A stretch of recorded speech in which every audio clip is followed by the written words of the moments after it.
हवामान खात्याने कोकणाला अतिवृष्टी आणि वादळाचा इशारा दिलाय। त्यानंतर आपण आज रायगड जिल्ह्यामध्ये आहोत। आपण जर का पाहिलं तर दरवर्षी मे महिन्यामध्ये रायगड जिल्ह्यामध्ये समुद्र किनारे असतात ते पर्यटकांनी भरलेले असतात। मात्र आज 25 मे आहे आणि पूर्ण रायगड जिल्ह्यामध्ये समुद्र किनारे अलिबाग असेल, मुरुड असेल, त्याचप्रमाणे श्रीवर्धन असेल, दिव्यागर असेल, पूर्ण समुद्र किनारे रिते पडलेले आहेत। अजिबात पर्यटक दिसत नाहीयेत। पर्यटकांसाठी जे बांधलेले शेड्स होत्या, ज्या तात्पुरते शेड्स असतात ऊन लागू नये आणि त्यांना संरक्षण व्हावं त्यासाठी, या शेड देखील या वाऱ्यामुळे पूर्णपणे उद्ध्वस्त झालेले आहेत। एकंदरीत जर का पाहिलं तर दरवर्षी मे महिना हा समुद्र किनाऱ्याचे जे व्यावसायिक आहेत त्यांच्याकरता सुगीचा असतो। मात्र या वर्षी हा जो मे महिना आहे तो पूर्ण रिता गेलेला आहे। प्रचंड मोठ्या प्रमाणात व्यावसायिकांची निराशा झालेली आहे। येत्या काही दिवसामध्ये कोकणामध्ये मान्सून दाखल होईल अशी अपेक्षा आहे। मात्र आता जर का पाहिलं जे वातावरण आहे तर मान्सून दाखल झालंय असंच काहीसं वाटत आहे।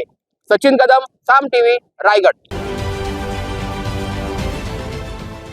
देश विदेशातील प्रत्येक घडामोडींचे लाईव्ह अपडेट मिळवण्यासाठी आता साम टीव्हीच्या सर्व सोशल मीडिया प्लॅटफॉर्मला लाईक, फॉलो आणि सबस्क्राईब करा।